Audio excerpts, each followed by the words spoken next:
بچوں کو کوئی آپ پیغام دینا چاہتے ہیں تو کہتے ہیں بچوں کو ہم پیغام دینا چاہتے ہیں جہاں رہیں خوش رہیں. ہائے ہائے ہائے ہائے. اتنی تکلیف پہنچانے والی اولاد کی بھی خوشی کی دعا ہو رہی ہے. ہاں پوچھا کہ بچے آپ سے کبھی ملنے کے لیے آتے ہیں؟ ہاں بولے بچے ملنے نہیں آتے. ہاں. اب آپ ان کے لیے کیا چاہتے ہیں کہ وہ ملنے کے لیے آئیں؟ وہ اپنی دنیا میں بہت مگن ہو گئے ہیں، وہ نہیں ملنے کے لیے آتے. اچھا یہ سب اس اسٹیج پر اس لیے ہوا کہ جو ابتدائی دور کا جو آپ نے گھر کا نقشہ بتایا تھا وہ گھر آہستہ آہستہ آہستہ دور ہوتے چلے گئے. ہاں. بھائی بھی بھائی سے دور ہو گیا، ماں باپ سے بھی دور ہو گئے. میں آپ کو ایک وجہ بتاؤں شاہ جی. بھی اس میں ضرور کیا بتائیں. اس میں انگریز جو تھا نا ہمارے ہاں، جو اس نے آ کے سب کانٹیننٹ میں حکومت کی، اس کا ایک بہت بڑا پلان تھا یہ. بہت بڑا. کیوں بھلا؟ اس نے ایک کنال کے پلاٹ کو نا شاہ صاحب 20 فٹ آگے کہا چھوڑو یہ لان ہوگا. ہماری کوئی عورت اس 20 فٹ میں نہیں بیٹھتی، ہماری عورتیں بیٹھتی ہیں پچھلے والے 10 فٹ میں یا سائڈ میں. میں زیادہ تر کی بات کر رہا ہوں. فرنٹ ہم نے رکھا ہوتا ہے سجاوٹ کے لیے، لوگوں کو دکھاوے کے لیے. دونوں گھر جو میرے دائیں اور بائیں ان سے کر دیا انہوں نے مجھے 5-5 فٹ سے جدا. 5 آپ نے چھوڑے 5 میں، جی میرے اور آپ میں 10 فٹ کا فاصلہ ہے. نہ آپ میرے اے سی کی گرم ہوا لینا چاہتے ہیں، نہ میں آپ کے اے سی کی گرم ہوا لینا چاہتا ہوں. وہ دوریاں جو تھی نا وہ بٹ گئیں. اس میں شاہ صاحب بڑی ہی، میں معافی کے ساتھ یہ کہہ رہا ہوں، گیزر نہیں تھا نا تو میاں بیوی کا تعلق گرم تھا. میاں اندر ہے غسل خانے میں، وہ پانی کی بالٹی لے کر آ رہی ہے. یہ گیس نہیں تھی، آگ جلانی تھی. وہ رات کو آ رہا ہے دیر سے. اشفاق صاحب اور بانو آپا کی مثال یہ ذہن میں رکھ کے دے رہا ہوں. تو وہ ماں جو تھی وہ رات کو بناتی تھی روٹی گرم. حالانکہ اشفاق مر گیا کہتے کہتے کہ اماں تو بنا کے رکھ دیا کر، میں بڑی دیر بعد آنا ہوتا ہے. تو ماں کسے پوچھتی پتہ کیا تھی؟ اشفاق کی ماں، اشفاق صاحب کی ماں. وہ کہتی تھی پتر تو اتنی دیر راتی باہر کرنا کی ہے؟ اللہ، تو راتی کیوں باہر آنا ہے؟ تو اشفاق کہتے تھے اماں میں بڑا وڈا نا ادیب بن رہا. تو اس کو نہیں پتا تھا کہ ادیب کون ہوتا ہے. تو انہیں کہا تو کی کریں گا کی؟ سادہ ہے نا، روٹی پکا رہی ہے. تو کہتی تو پھر کریں گا کی؟ کہندا ہے میں لوکاں دے بارے چ لکھیا کراں گا. کہندی پتر گل سن، تو جے لکھنا ہی ہے نا تے تو اپنے بارے چ لکھیا کر، لوکاں دے بارے چ نہ لکھیا کر. تو اپنا دس لوکاں نے تو کون ہے. وہ سادگی کے اندر فہم تھا. یہ جو روٹی پکانا ہے، یہ جو پانی گرم کرنا ہے، رسید بھائی یہ تعلق تھے. بے شک ڈپینڈنسی تعلق ہے.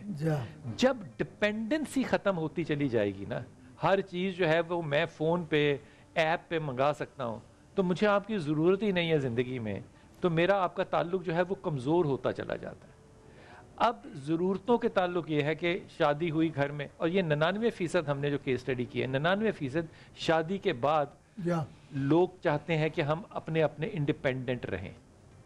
اب یہاں پہ شریعت کے قانون یا شریعت کا نفاذ اگر میں سنت کا، شریعت کا تو نہیں سنت کا کروں، تو اماں عائشہ کو دیکھوں تو اماں عائشہ کی تہمت کتنی بڑی. اور ام سلمہ کیا کہہ رہی ہیں؟ کہہ رہی ہیں اس کے اوپر تہمت یہ زائد ہے، یہ غلط ہے. کیوں؟ کیونکہ یہ تعلق اور ناطہ رکھنے والی لڑکی ہے. کیا مقابلہ کیا ہے، کیا مقابلہ کیا ہے. پلیز خاندانی نظام پہ آپ کی رائے. بسم اللہ الرحمن الرحیم. قبلہ حاجی صاحب نے گفتگو فرمائی اولڈ ہاؤس کے حوالے سے. بلال بھائی، سب سے پہلے ملک پاکستان جو اسلامی ملک ہے، یہاں پر اولڈ ہاؤس کا ہونا ایک بہت بڑا لمحہ فکریہ ہے مسلمانوں کے لیے. کیونکہ قرآن کریم فرقان میں ارشاد فرماتا ہے کہ جب والدین بوڑھے ہو جائیں تو ان کی بارگاہ میں اف بھی نہیں کرنا ہے، اف بھی نہیں کرنا ہے. اللہ تبارک و تعالیٰ نے، لمحہ دیجیے گا، یہ اف ترجمہ پتہ نہیں ہے، یہ پنجابی ترجمہ میں نے ڈھونڈا ہے خود اپنی عقل سے. اس کا ترجمہ ہونا چاہیے ہاں یہ بھی نہیں کر سکتا، آ بھی نہیں کرنی، آ بھی نہیں، یہ بھی نہیں کر سکتا. اف بڑی دور کی بات ہے، تو بڑی دور کی بات ہے، آ بھی نہیں کرنی ہے نا. تو قرآن کریم فرقان حمید نے ہمیں ریڈ زون دے دیا کہ یہاں پر آ بھی نہیں کرنی ہے، کہ جب یہ بوڑھے ہو جائیں تو ان کی خدمت کرنی ہے. مسلمانوں کے ملک کے اندر اولڈ ہاؤس کا ہونا یہ بہت بڑا لمحہ فکری ہے. دوسری بات یہاں پہ عرض کروں گا، آقا کریم علیہ السلام نے ارشاد فرمایا کہ اپنے بچوں کو 3 چیزوں کی تعلیم دو. سب سے پہلی تعلیم اللہ اور اس کے رسول کی محبت کی تعلیم، بے شک. دوسری تعلیم قرآن کی تعلیم، اور تیسری تعلیم اہل بیت کی محبت کی تعلیم. بے شک یہ 3 تعلیم جب بچوں کو دی جائے گی تو میں یہ نہیں سمجھتا کہ کوئی بھی بچہ نافرمان بنے آپ گا. کو لگتا ہے تینوں میں سے کوئی دی جا رہی ہے؟ میں یہ عرض کر رہا ہوں کہ جب آپ پرانی باتیں لے کر آ رہے ہیں تو ہم یہ دیکھتے تھے کہ دسترخوان پہ مائیں اہل بیت کے واقعات سنایا کرتی ہاں سیدہ پاک رات خاتون کو جنت کے سوتے واقعات ہوئے سنایا کرتی سبحان اللہ. شہنشاہ ولایت مولا کائنات اسد اللہ الغالب کی شجاعت کے واقعات سنایا کرتی تھی.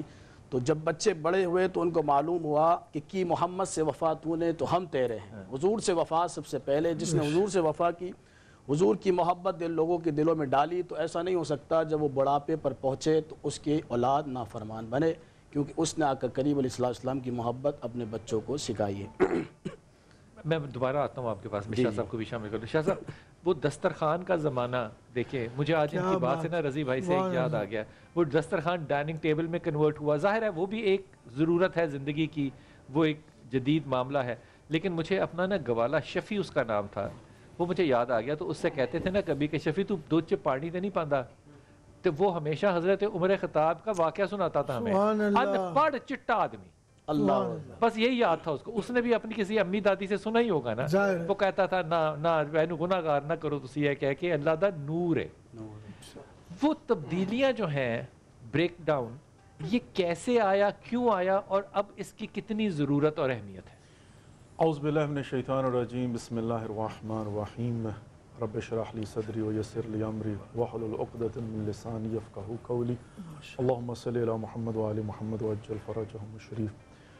بلال بھائی، کسی بھی بات کو سمجھنے اور سمجھانے کے لیے دو طریقہ کار ہوتے ہیں. ایک یہ ہے کہ آپ کو فارمولہ سمجھ میں آ جائے، بے شک، اور دوسرا یہ ہے کہ اس کی امپلیمنٹیشن، فارمولے کی امپلیمنٹیشن. جو امپلیمنٹیشن ہے اس میں ویری کرتا ہے. آپ کا تجربہ، ان کا تجربہ، ان کا ہمارا تجربہ، وہ کسی کا بھی تجربہ مختلف ہو سکتا ہے، کسی کا پازیٹیو ہو سکتا ہے، کسی کا نیگیٹو ہو سکتا ہے.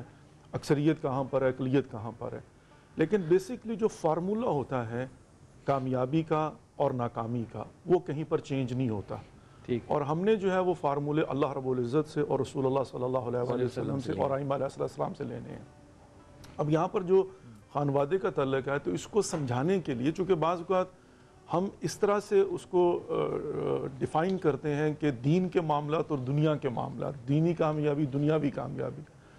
حالانکہ ان الدین عند اللہ الاسلام، اگر دین کو سمجھ لیا جائے تو وہ دنیا کی کامیابی کے لیے ہے. دین تو ہے ہی کوڈ آف کنڈکٹ جو ہے نا، تاکہ زندگی کے اندر کامیابی کیا ہو.